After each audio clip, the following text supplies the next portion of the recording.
आप सबको praise the Lord. हमारी यूट्यूब चैनल के बाइबल स्टडी में मैं आपका हार्दिक स्वागत करता हूं। मैं विश्वास करता हूं कि आज के दिन जो भी हम वचन सीखेंगे उसके द्वारा से आप आशीष प्राप्त करेंगे। चलिए हम उस वचन में आगे बढ़ें। आइए हम देर किए बिना परमेश्वर के वचन में जाएं, लेकिन आगे बढ़ने से पहले आइए हम छोटी सी प्रार्थना करें। प्रेमी अनुग्रहकारी पिता, हम आपका धन्यवाद करते हैं। फिर एक और दिन हम आपके चरणों में अपने समय को बिताना चाहते हैं, ताकि हम आपके जीवित और सामर्थ्य वचन को सीख सकें, जो वचन हमें तेजस्वी करेगा आपके सामने खड़े होने के लिए। प्रभु, हम आपकी सहायता चाहते हैं, पवित्र आत्मा की मदद चाहते हैं इस वचन के सीखने में।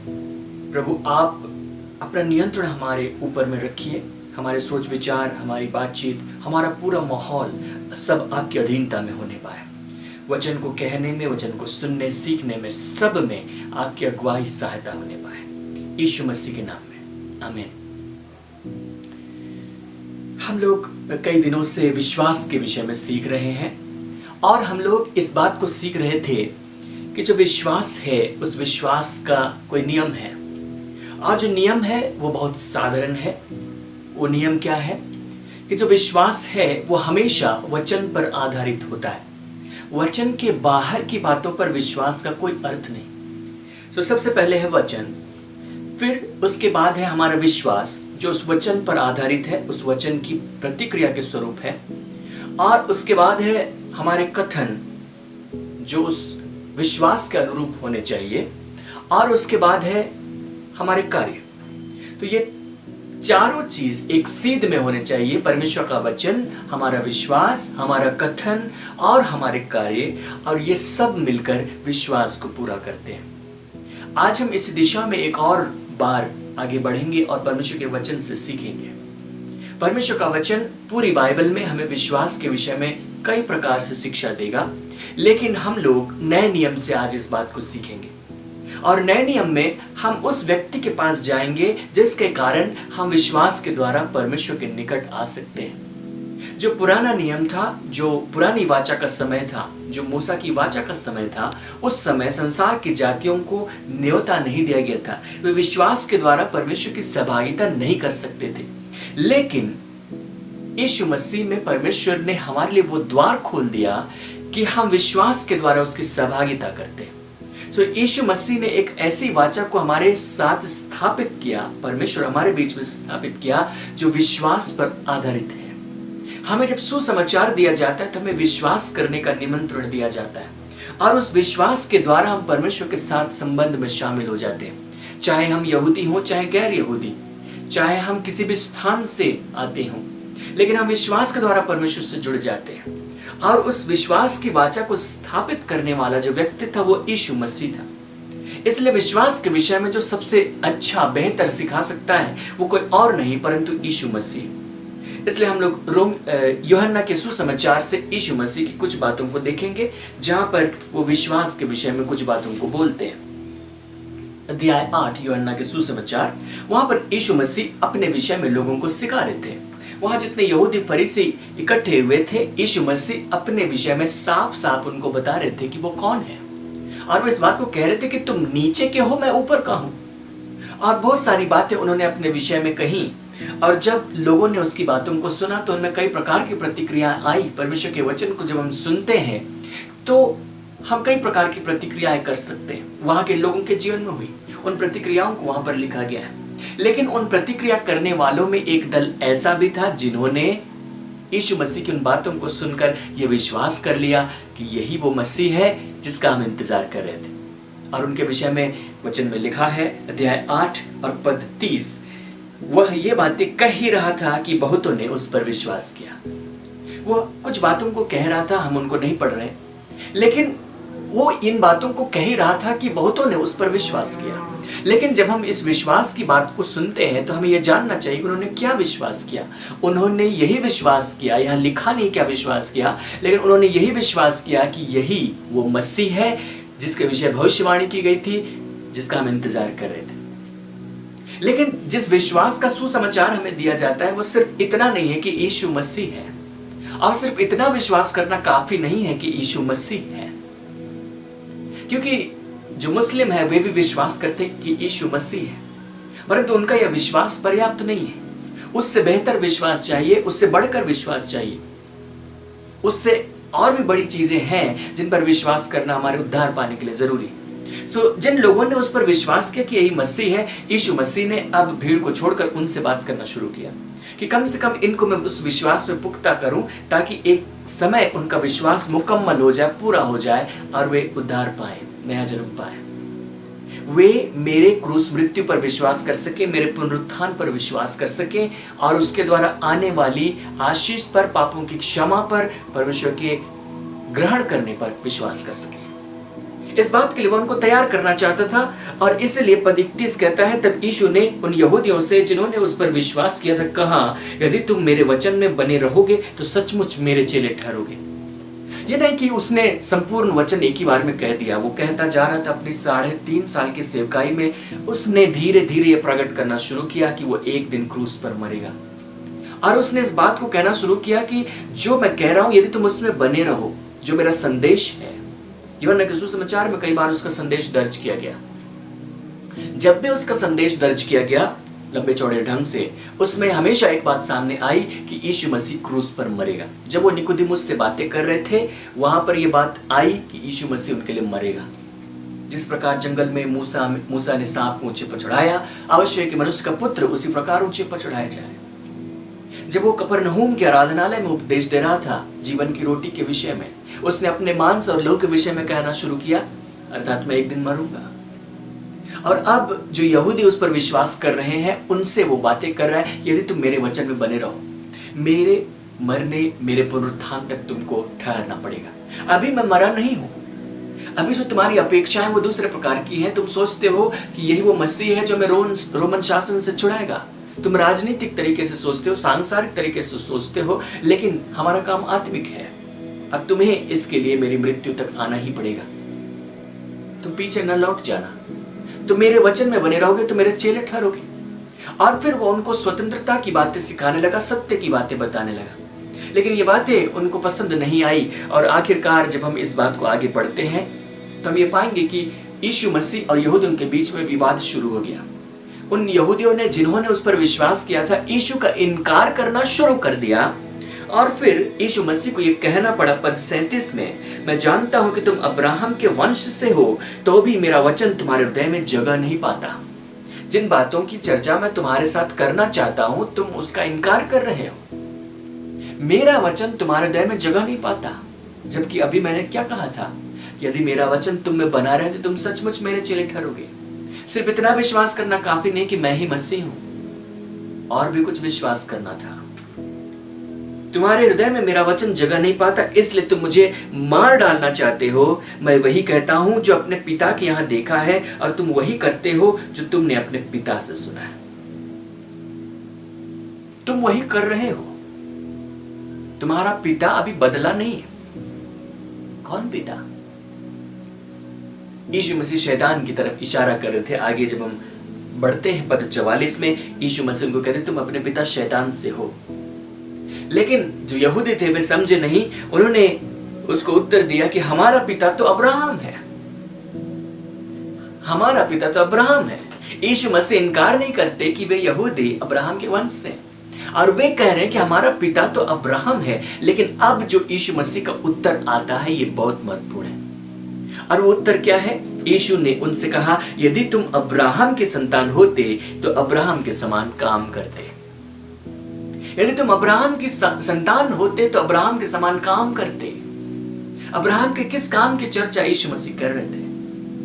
अब्राहम के उस काम की चर्चा यीशु मसीह कर रहे थे जिसको पुराने नियम में उत्पत्ति की पुस्तक में लिखा गया है, जहां परमेश्वर ने उसको ऐसी असंभव प्रतिज्ञाएं दी थी जिस पर विश्वास करना कठिन था, लेकिन अब्राहम ने विश्वास किया, उसने उनको स्वीकार किया। यीशु मसीह कह रहे हैं कि अब्राहम एक ऐसे समय में था जिस समय परमेश्वर साक्षात उसके सामने इस प्रकार बातें नहीं कर रहा था जिस प्रकार मैं तुम यहूदियों से बातचीत कर रहा हूं। मैं अपने विषय में खोलकर बता रहा हूं। अब्राहम को ऐसा नहीं बताया गया था। अब्राहम को एक आशा दी गई थी। जो आशा दी गई थी वो उसके वंश के रूप में थी। उसको प्रतिज्ञा दी गई थी कि तुम्हारे वंश अनगिनत होंगे और एक दिन उस वंश से परमेश्वर स्वयं आएगा, उद्धारकर्ता स्वयं आएगा। ये आशा कहीं ना कहीं छुपे ढंग से अब्राहम को दी गई थी।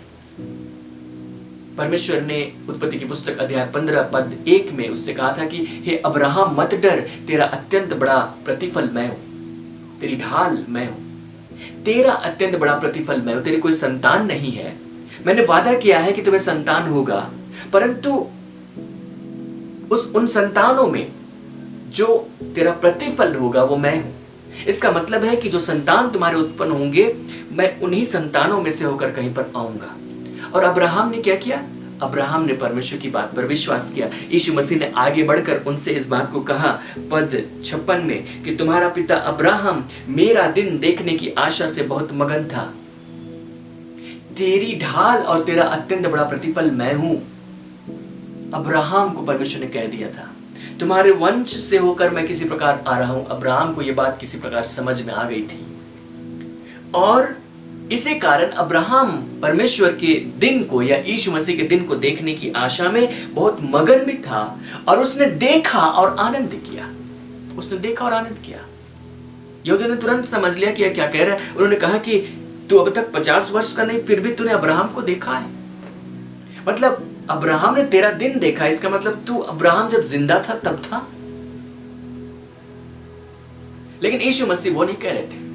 अब्राहम को तो एक आशा दी गई थी जिस पर उसने विश्वास किया था। यीशु मसीह के आने के बहुत पहले वो मर गया था। उसके जो संतान उत्पन्न हुए थे उनका जिक्र उत्पत्ति की पुस्तक में है, वो यीशु मसीह नहीं था, वो बहुत बाद में उत्पन्न हुआ। लेकिन फिर भी यीशु मसीह इस बात को कहते कि अब्राहम ने मेरा दिन देखा और आनंदित हुआ। इसका मतलब है कि अब्राहम यीशु मसीह के दिनों को देख पाया किसी प्रकार से। उसको दर्शन में नहीं दिखाया गया, लेकिन उसको विश्वास का वचन दिया गया था कि ऐसा होगा। इसका अर्थ है कि उसने परमेश्वर के उस वचन पर विश्वास किया, उसने विश्वास से देखा और आनंदित हुआ। और यही बात वो यहूदियों से कह रहे हैं कि देखो, अब्राहम के पास तो मात्र परमेश्वर के शब्द आए थे और उसने विश्वास किया, और यदि तुम अब्राहम के संतान होते तो अब्राहम के समान काम करते। तुम भी मुझ पर विश्वास करते, तुम भी मुझ पर भरोसा करते, जिन बातों को मैं कह रहा हूं तुम भी उनको स्वीकार करते। लेकिन तुम अपने पिता शैतान से हो, तुम मेरा इनकार कर रहे हो, तुम मुझे मार डालना चाहते हो। खुल्लम खुल्ला यीशु मसीह ने जब विश्वास की बात आई अब्राहम की तरफ इशारा किया। अब्राहम की संतान होते तो तुम अब्राहम के समान विश्वास करते, अब्राहम के समान काम करते। इसका अर्थ यह है कि यदि हमें विश्वास के विषय में कुछ सीखना है तो अब्राहम के जीवन को देखना पड़ेगा। वो इसलिए कि जो वाचा परमेश्वर ने हमारे साथ बांधी है वो विश्वास पर आधारित है। लेकिन ये जो विश्वास है, इसी प्रकार का एक विश्वास परमेश्वर ने अब्राहम के साथ भी बांधा था। एक वाचा उसके साथ भी बांधी थी जो विश्वास पर ही आधारित थी। तो वहां का विश्वास और यहाँ के विश्वास में कोई खास अंतर नहीं। इसलिए यदि हम जानना चाहते हैं कि विश्वास के विषय में क्या है तो हमें उस अब्राहम के पास जाना चाहिए। और सिर्फ ये बात यीशु मसीह नहीं कहते, ये बात प्रेरित पौलुस भी कहते।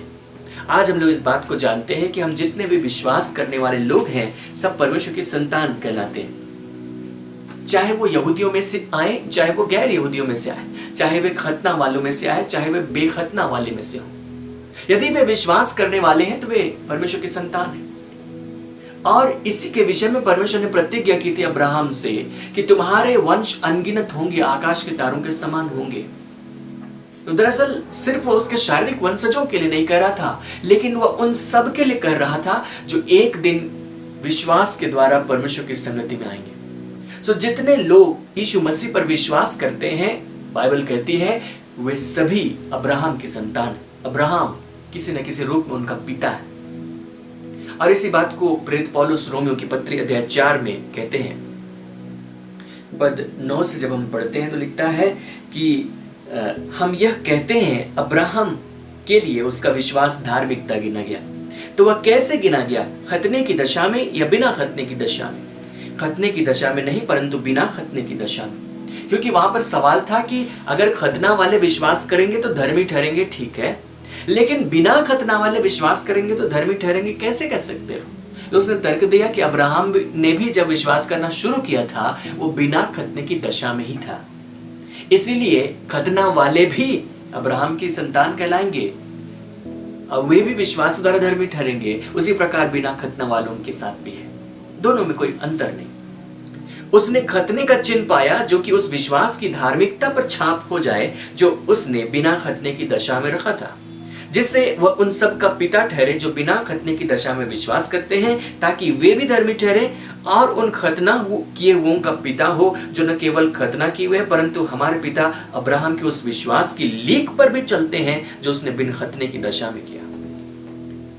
कुल मिलाकर बात यह आई कि जो हमारे पिता अब्राहम के विश्वास की लीक पर चलते हैं, चाहे वे खतना वालों में से आ रहे हैं, चाहे वे बेखतना वालों में से आ रहे हैं, जो अब्राहम के विश्वास की लीक पर चलते हैं। प्रेरित पौलुस और स्पष्ट शब्दों में कह देता है, वो इसलिए क्योंकि जब प्रेरित पौलुस रोमियों को चिट्ठी लिख रहा है तो वहां विरोध करने वाले कोई नहीं।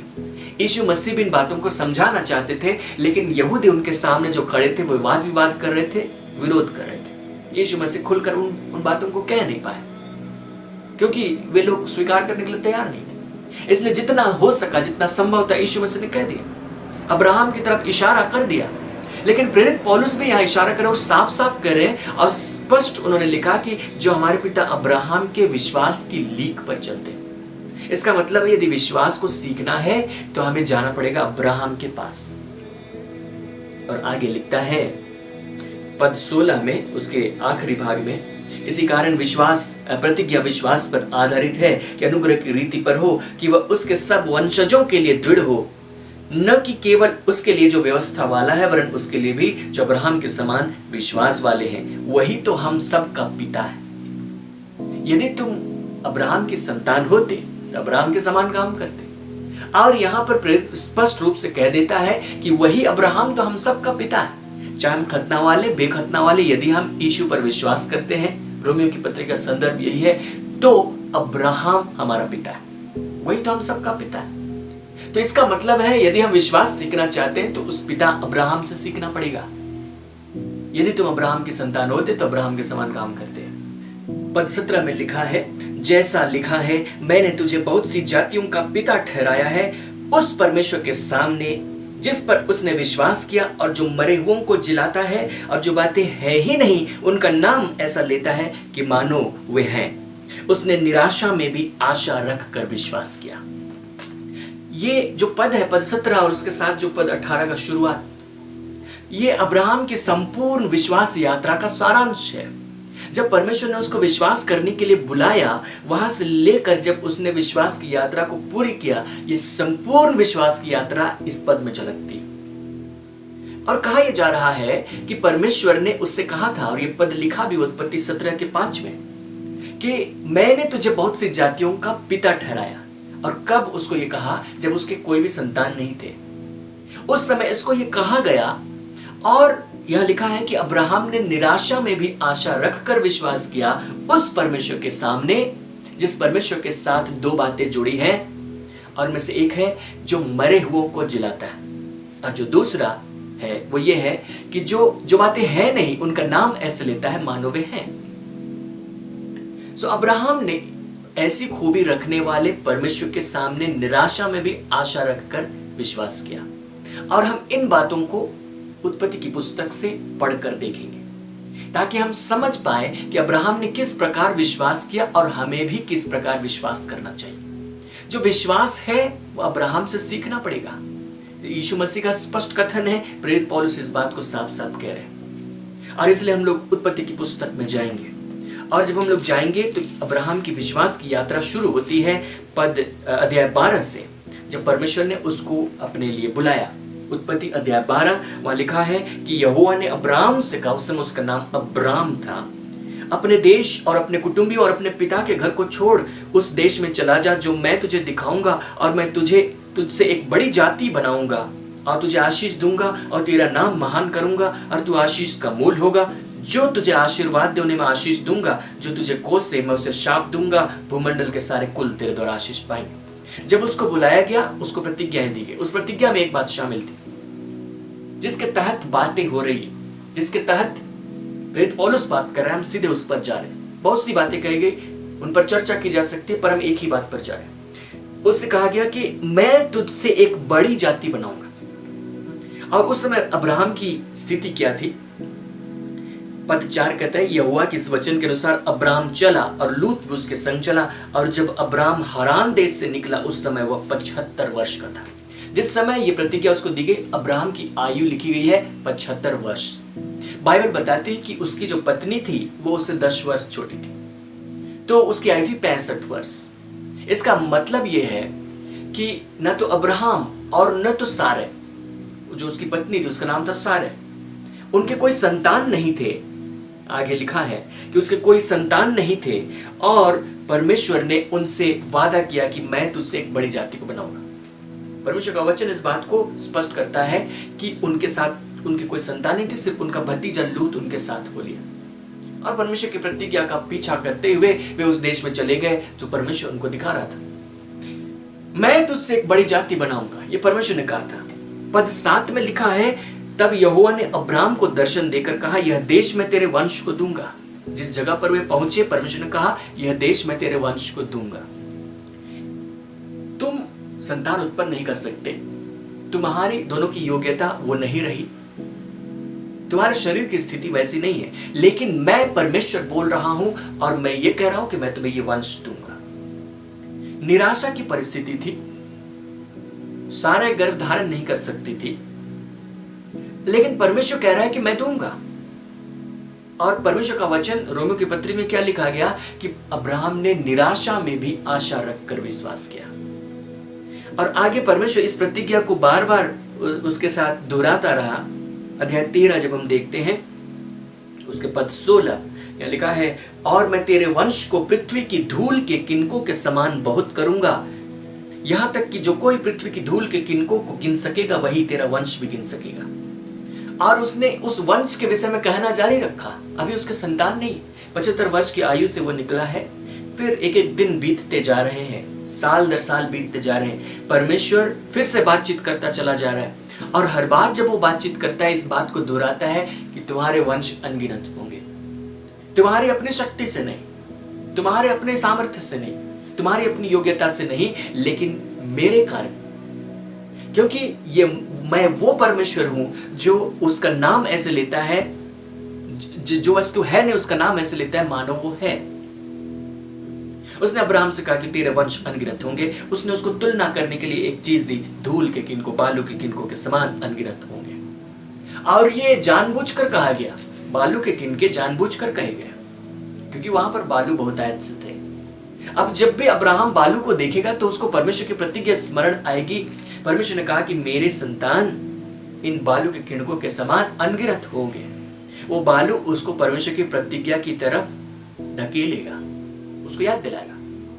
और सिर्फ यही नहीं, जब रात हो जाएगी मुझे बालू नजर नहीं आएंगे, मैं अपने तंबू की कोठरी में अकेला पड़ा रहूंगा और मैं सोचूंगा, निराशा की अवस्था में पड़ा रहूंगा और सोचूंगा कि परमेश्वर प्रतिज्ञा करके भूल गया। नहीं, ऐसा नहीं होगा। परमेश्वर ने उसका भी इंतजाम किया। एक रात परमेश्वर ने उसे बाहर निकाला। उत्पत्ति अध्याय 15 और उसके 5 में लिखा है, उसने उसको बाहर ले जाके कहा, आकाश की ओर दृष्टि करके तारागण को गिन, क्या तो उनको गिन सकता है? फिर उसने उससे कहा, तेरा वंश ऐसा ही होगा। आकाश के तारागणों को गिनो। रात में तुम्हें बालू नजर नहीं आते, बिजली नहीं है यहाँ पे तुमको बालू नजर आए, लेकिन आकाश के तारागणों को देखो, वो मेरी दिए हुए रोशनी है। और क्या तुम उनको गिन सकते हो? उनकी गिनती अनगिनत है, आज तक कोई उनको गिन नहीं पाया। अब्राहम ने भी कह दिया कि नहीं। परमेश्वर ने कहा तेरे संतान ऐसे ही होंगे। जानबूझकर उसको आकाश के तारों को दिखाया। दिन में जब तुम बालू के किनकों को देखो, तुम्हें तारे नजर नहीं आ रहे, उस समय तुम बालू को देखो तो तुम्हें यह स्मरण आए कि मेरे संतान ऐसे अनगिनत होंगे। रात को जब तुम अपनी नजरें ऊपर उठाओ और आकाश के तारों को अनगिनत अवस्था में देखो तो तुम विश्वास करना मेरे संतान ऐसे ही होंगे। और पद 6 कहता है, उसने यहोवा पर विश्वास किया और यहोवा ने इस बात को उसके लेखे में धर्म गिना।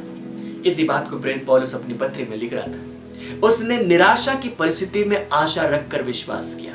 लेकिन वहां पर यह लिखा हुआ था कि अब्राहम ने विश्वास किया कि जो परमेश्वर मरे हुओं को जिलाता है, जो मरे हुओं से जिलाने की बात है अभी तक नहीं आई।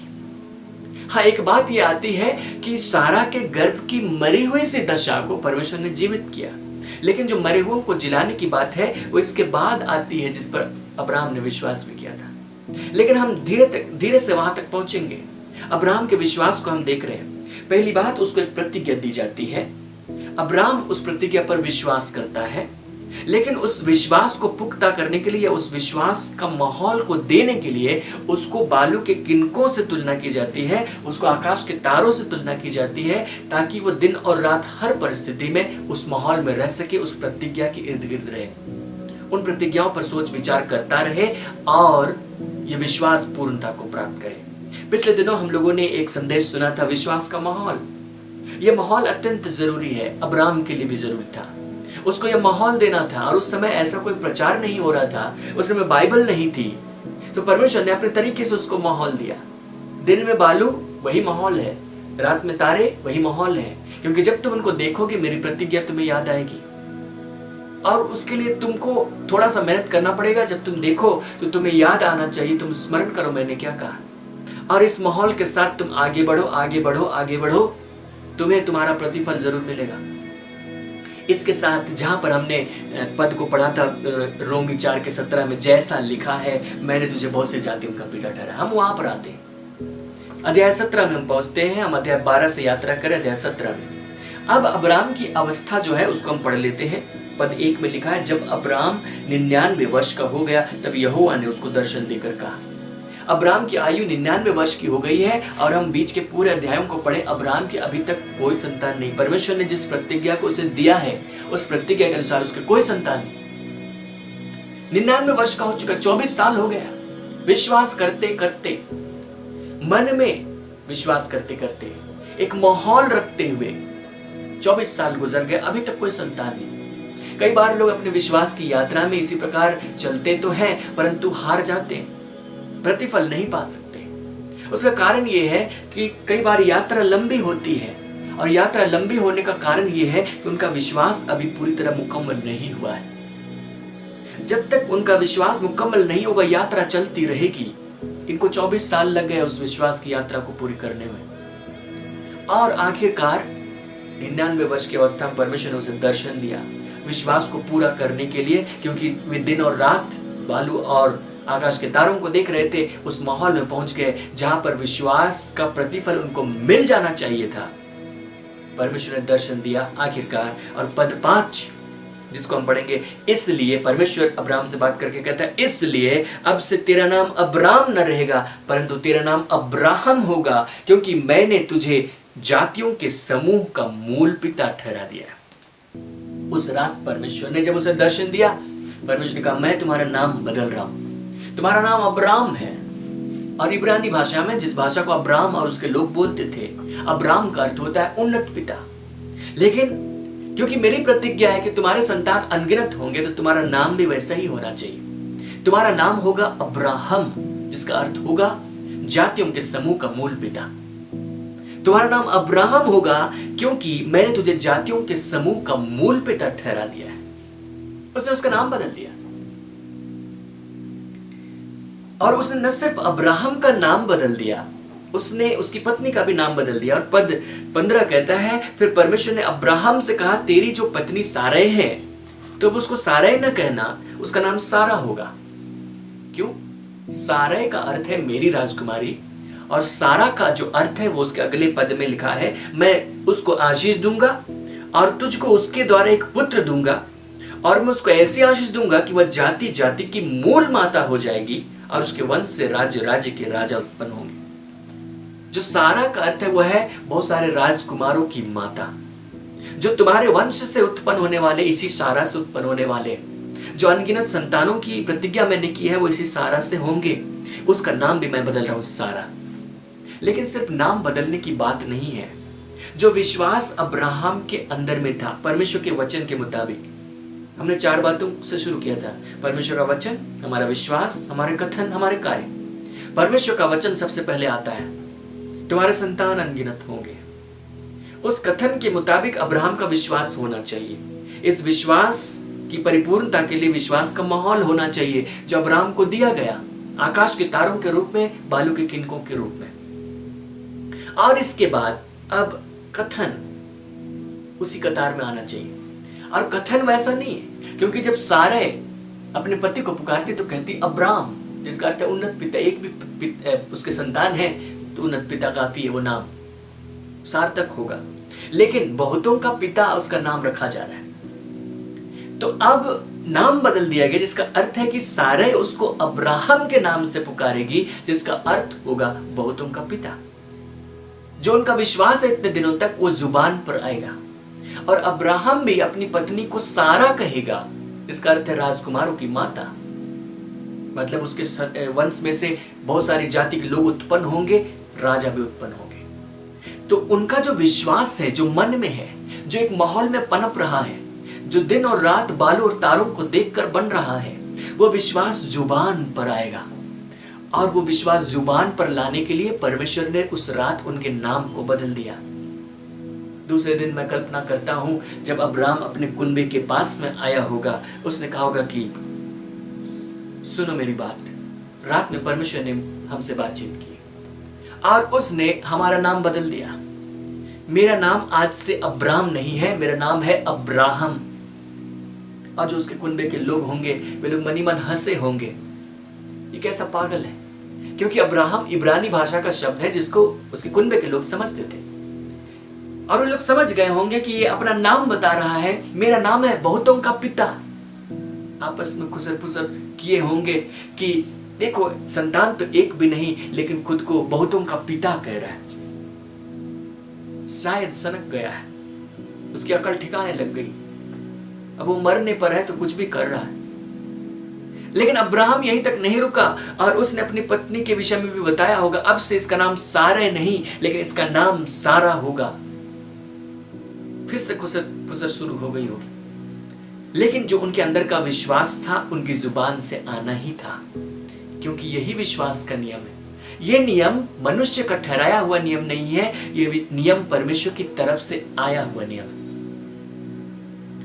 जो उनका विश्वास था वो उनकी जुबान पर आना चाहिए। परमेश्वर ने उनको वो शिक्षा नहीं दी क्योंकि उनके पास वो बाइबल नहीं थी। यीशु मसीह साक्षात वहां उपस्थित नहीं थे। जैसा माहौल था, जैसी परिस्थिति थी, उसमें वो बातें करते हुए उस नियम को पूरा करवा रहा था। विश्वास की बात जुबान पर आनी चाहिए।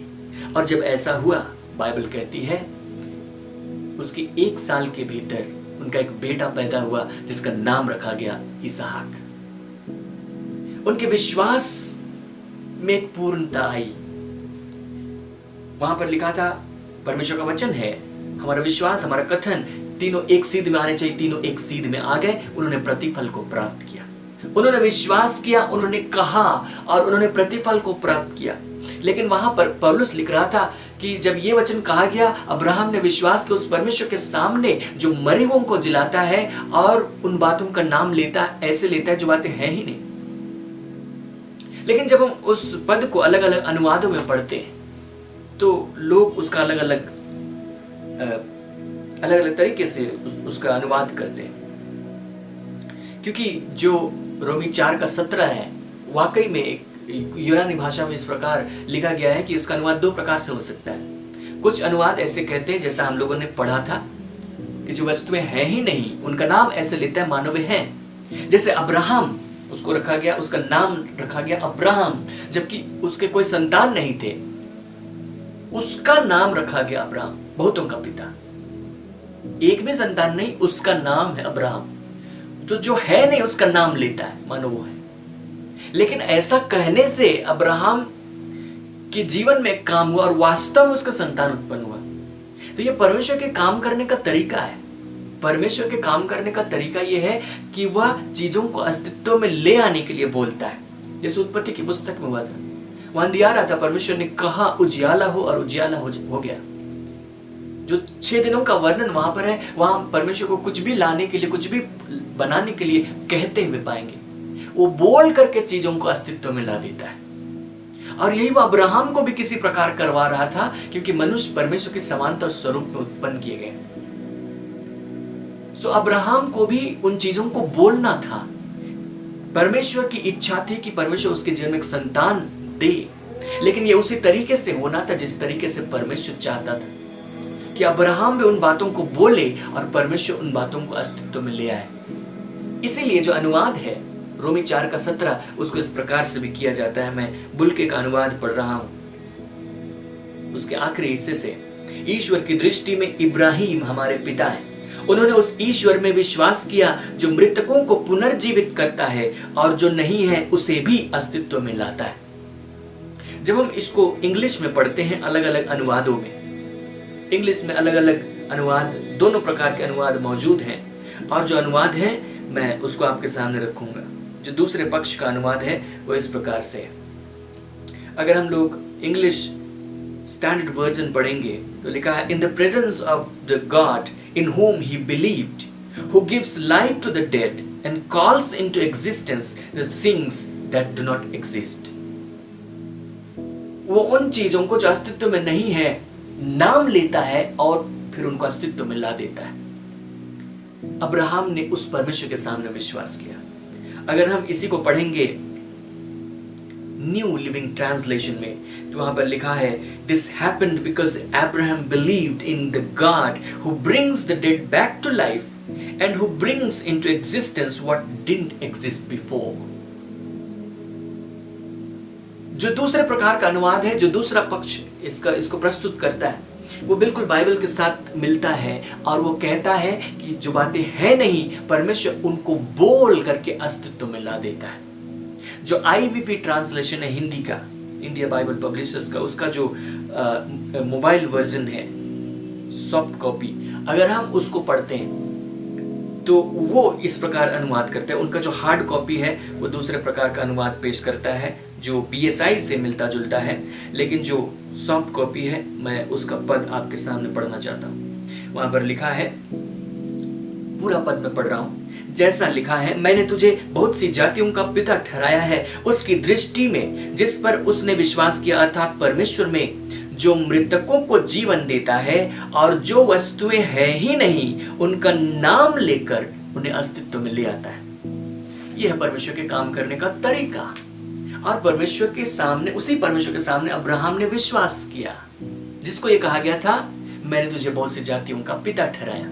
परमेश्वर ने ये बातें कह दी ताकि वो बातें अस्तित्व में आ जाएं, लेकिन साथ में उसका नाम भी बदल दिया ताकि अब्राहम खुद भी इन बातों को बोले। परमेश्वर जो कुछ चाहे वो कर सकता है। परमेश्वर सर्वशक्तिमान है। परमेश्वर अपना नियम कानून तय कर सकता है, अपनी मर्जी से सब करता है, लेकिन उसी की मर्जी है कि जो मनुष्य है वो इस काम में उसके सहभागी बने। मनुष्य को जब वो अपना सहभागी बनाया है तो ये उसकी सत्ता को चुनौती नहीं है, बल्कि ये उसका प्रेम है मनुष्य के प्रति, कि वो चाहता है कि मनुष्य इस बात में शामिल हो उसके साथ। पृथ्वी का जो अधिकार मनुष्य को दिया गया, स्वर्ग तो यहोवा का, पृथ्वी उसने मनुष्यों को दी है, उस अधिकार को वो परमेश्वर के साथ मिलकर इस्तेमाल करे। परमेश्वर ने मनुष्य को हमेशा अपने सहभागिता में रखना चाहा। जब वो गिर गया तो उसको यीशु की मृत्यु के द्वारा अपने साथ जोड़ना चाहा और उसको वापस उन अधिकारों को, उन योग्यताओं को दिया जिसके द्वारा वो उसके जीवन में आशीषों को उंडेले। और ये वो तरीका है, ये विश्वास का नियम है कि जब हम विश्वास करते हैं तो हम उस परमेश्वर के सामने विश्वास करते हैं जो चीजों को बोलकर अस्तित्व में लाता है। और इस बोलने के काम में अभी परमेश्वर आसमान में नहीं बोल रहा, अभी जो उसकी कलीसिया है, जो यीशु मसीह की देह है, वो बोलती है। और ये बोलना तब तक सार्थक नहीं है जब तक अंदर विश्वास नहीं है, जब तक अंदर विश्वास का माहौल नहीं है। विश्वास का माहौल होना सबसे जरूरी है। जब वो माहौल हो गया और जब वाकई वो माहौल हो गया तो वहां बस कहने की देर है और वो बातें हो जाएंगी। और वो बातें हुई अब्राहम के जीवन में। लेकिन अब्राहम ने न सिर्फ उस परमेश्वर के सामने विश्वास किया था जो बोलकर चीजों का अस्तित्व में लाता है, लेकिन उसने उस परमेश्वर के सामने विश्वास किया था जो मरे हुओं को जिलाता है। अब जब हम इस बात पर चर्चा करेंगे तो यहां तक कोई मरने की बात नहीं, और न तो अब्राहम के पहले किसी भी व्यक्ति की चर्चा है जिसको परमेश्वर ने मुर्दों से जिंदा किया था। किसी व्यक्ति की चर्चा नहीं। पूरी उत्पत्ति की पुस्तक अब्राहम से पहले तक पढ़िए, ऐसी कोई घटना नहीं है जिसको सुनकर अब्राहम सोचता कि अच्छा परमेश्वर तो मुर्दों को जिलाता है ना, तो ऐसा करेगा नहीं। लेकिन फिर भी वचन कहता है कि परमेश्वर जो मुर्दों को जिलाता है उसके सामने अब्राहम ने विश्वास किया। एक ऐसी घटना घटी थी। ये उसके पूरे विश्वास के सारांश को प्रकट करता है। पूरा विश्वास जो विश्वास की यात्रा है वो इसमें शामिल है। आखिरकार अब्राहम के जो संतान उत्पन्न हो गया, इसहाक नाम रखा गया। जब वो थोड़ा बड़ा हुआ, परमेश्वर ने अब्राहम से कहा कि तुम इसको ले जाकर मोरिया के पहाड़ में मेरे लिए बलिदान कर दो। और बाइबल कहती है कि अब्राहम उठा, उसने उस बच्चे को लिया जिसके विषय में प्रतिज्ञा की गई थी, इसी से तेरा वंश कहलाएगा, इसी से तेरा वंश चलेगा। उसी को वो ले जाने लगा बलिदान करने के लिए। उसने बलिदान चढ़ाने के अंतिम कदम उसने उठा लिया। उसने चाकू हाथ में ले ली ताकि उसका बलिदान करे। और ये बहुत कठिन परिस्थिति थी, क्योंकि उसको ये विश्वास करना था कि इसी इसहाक से मेरा वंश चलेगा, लेकिन इसी इसहाक को मुझे बलिदान चढ़ाना है, मार भी डालना है। लेकिन उसने इस काम को किया। वो कैसे कर सकता था? सिर्फ एक ही शर्त पर कि वो ये विश्वास करे कि अगर मैं इसका बलिदान कर दूं तो परमेश्वर इसको फिर से जिंदा कर देगा। वो उस परमेश्वर के सामने विश्वास कर रहा था जो मरे हुओं को जिलाता है। ये घटना उत्पत्ति की अध्याय 22 में लिखा है, जहां पर वो अपने सेवकों के साथ गया अब इसहाक का बलिदान करने के लिए। और उसने सेवकों को कहा, तुम लोग यहीं ठहरे रहो, अब हम यहां से जाएंगे और हम वापस आएंगे। हम जाएंगे तो मैं आऊंगा ना, बेटा तो मर जाएगा। लेकिन जो कथन वहां पर दिए गए हैं वो इस प्रकार नहीं कहते। वहां लिखा है पद 5 में, उत्पत्ति 22 के 5 में, और उसने अपने सेवकों से कहा, गदहे के पास यहीं ठहरे रहो, ये लड़का और मैं वहां तक जाकर और दंडवत करके फिर तुम्हारे पास लौट आएंगे। हम दोनों जाएंगे, अब तुम लोग नहीं जाओ, तुम लोग इतना साथ दे चुके हो, धन्यवाद, यहीं रुको। अब मैं और ये लड़का जाएंगे, हम दोनों जाएंगे और जाएंगे, परमेश्वर को दंडवत करेंगे, जो भी आराधना करनी हम करेंगे और फिर आएंगे। अर्थात हम दोनों जाएंगे, हम दोनों आएंगे। लेकिन अब्राहम जानता था कि वहां जाकर मुझे इस लड़के का बलिदान करना है। तो अगर लड़का वहां मर जाएगा तो मैं आऊंगा ना। हम दोनों जाएंगे लेकिन मैं आऊंगा। लेकिन उसने कहा, मैं और ये लड़का जाएंगे और फिर वापस आएंगे। उसने ये विश्वास किया कि परमेश्वर इस लड़के को फिर से जिंदा करेगा। और इस बात को इब्रानियों की पत्री साफ कर देती है। इब्रानी और उसके अध्याय 11 में हम इस बात को पढ़ते हैं। और जब हम उसके कुछ पदों को देखें, पद 17 से वहां लिखा है, विश्वास ही से अब्राहम ने परखे जाने के समय में इसहाक को बलिदान चढ़ाया, और जिसने प्रतिज्ञाओं को सच माना था और जिससे यह कहा गया था, इसहाक से तेरा वंश कहलाएगा, वही अपने इकलौते को चढ़ाने लगा। ठीक वही बात जो मैंने अभी आपसे कही, क्योंकि उसने मान लिया कि परमेश्वर सामर्थी है कि उसे मरे हुओं में से जिलाए। अतः उन्हीं में से दृष्टांत की रीति प्रभु उसे फिर मिला। उसने मान लिया कि परमेश्वर इसे मरे हुओं में से जिलाएगा। अब्राहम ने उस परमेश्वर के सामने विश्वास किया जो मुर्दों को जिलाता है। उसने विश्वास किया कि मुर्दे को जिलाएगा। मेरे बेटे का जब मैं बलिदान कर दूंगा, ये उसको जिलाएगा। ये अब्राहम की विश्वास की यात्रा का एक बहुत कठिन भाग था, जिसको अब्राहम ने सफलतापूर्वक पूरा किया। और जब याकूब इसी घटना का जिक्र अपनी पत्री में करता है तो वो क्या कहता है? याकूब 2 अध्याय और उसके पद 21 से आगे, जब हमारे पिता अब्राहम ने अपने पुत्र इसहाक को वेदी पर चढ़ाया तो क्या वह कर्मों से धार्मिक न ठहरा था? जिस काम को अब्राहम कर रहा था, बलिदान चढ़ाने का काम, याकूब उसे कर्म का नाम देता है, कर्म। और वो कहते क्या वो कर्मों से धार्मिक न ठहरा था? अतः तूने देख लिया कि विश्वास ने उसके कामों के साथ मिलकर प्रभाव डाला है, कर्मों से विश्वास सिद्ध हुआ। और पवित्र शास्त्र का यह वचन पूरा हुआ, अब्राहम ने परमेश्वर का विश्वास किया और यह उसके लिए धर्म गिना गया। जो बलिदान चढ़ाने की पूरी प्रक्रिया है, याकूब उसको कर्म का नाम देता है, विश्वास का कर्म, और कहता है कि उसके इतना करने पर वो वचन पूरा हुआ कि अब्राहम विश्वास से धर्मी ठहरा। बलिदान चढ़ाने की बात उत्पत्ति के अध्याय 22 में है, धर्मी ठहरने की बात उत्पत्ति के अध्याय 15 में है। लेकिन याकूब का जो दावा है वो ये है कि जब उसने इस पूरी प्रक्रिया को निभाया तभी वो धर्मी ठहरा। इसका मतलब है कि ये जो विश्वास है, ये खाली विश्वास नहीं कि मैं मान लिया, मैंने मान लिया, हाँ ठीक है, राजी हूं, नहीं, ये जुड़ा हुआ है कर्म के साथ। लेकिन उस कर्म के आने से पहले कथन भी आया। जब तुम विश्वास कर रहे हो कि तुम बहुतों का पिता ठहरोगे, तुम्हारा वंश अनगिनत होंगे, तो तुम हिम्मत से बोलो मेरा नाम अब्राहम है, तुम्हारी जुबान पर वो आ जाए। तुम तभी बोल पाओगे जब तुम में इतनी हिम्मत है, जब तुम में इतना विश्वास है। वो सारी बातें अब्राहम के जीवन में है। परमेश्वर का वचन आता है, फिर अब्राहम का विश्वास जिसको तराश आ जाता है 24 साल तक, फिर अब्राहम का कथन, अब्राहम का कार्य, सब एक कतार में। हमारे साथ भी ऐसे ही है। जब हम विश्वास की बात करते हैं, पहले परमेश्वर का वचन आता है। हमें विश्वास करना है किन बातों पर? परमेश्वर के वचन पर। अपने जीवन में यदि हम बदलाव चाहते हैं, परिस्थितियों चुनौतियों के विषय में बदलाव चाहते हैं, तो हमें देखना चाहिए कि उनके विषय में परमेश्वर का वचन क्या है। जब हम देखते हैं कि परमेश्वर का वचन उनके विरुद्ध में है, तो हम परिस्थिति पर नहीं परंतु परमेश्वर के वचन पर विश्वास करते हैं। फिर हम अपने लिए एक माहौल बनाते हैं। अब्राहम को वो माहौल बनाने में 24 साल लगे। आपको इतना समय नहीं लगना चाहिए, मुझे इतना समय नहीं लगना चाहिए। हमें दिन और रात अब्राहम के समान कुछ ध्यान देना चाहिए। अब्राहम को बालू पर, आकाश के तारों पर ध्यान दिलाया गया, उसको एक माहौल दिया गया।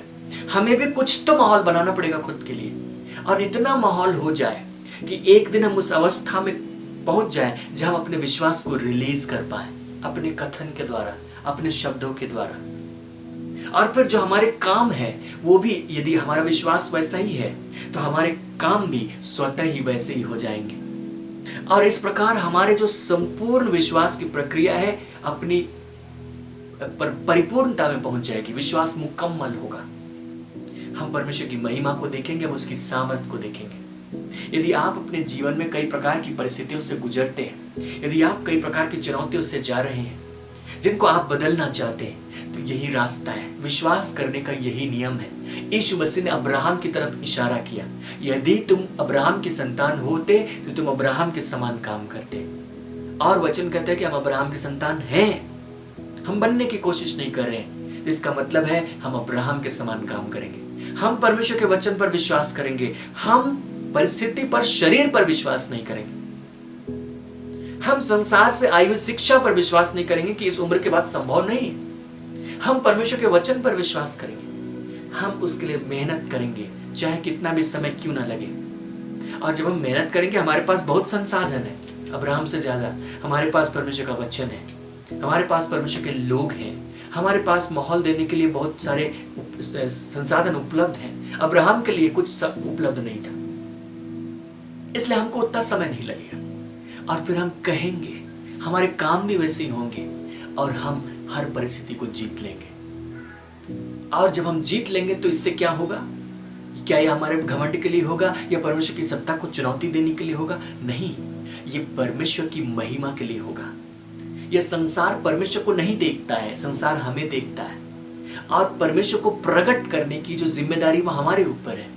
जब संसार देखेगा कि इस कलीसिया के लोगों के द्वारा ये बातें हो रही हैं, परमेश्वर की महिमा उनके जीवन में प्रकट होगी, उसकी गवाही साक्षात दी जा सकेगी और उनको यीशु मसीह के पास खींचा जा सकेगा। परमेश्वर की जो इच्छा है कि सब मनुष्य उद्धार पाए, उस इच्छा का एक कदम वहां पूरा होगा।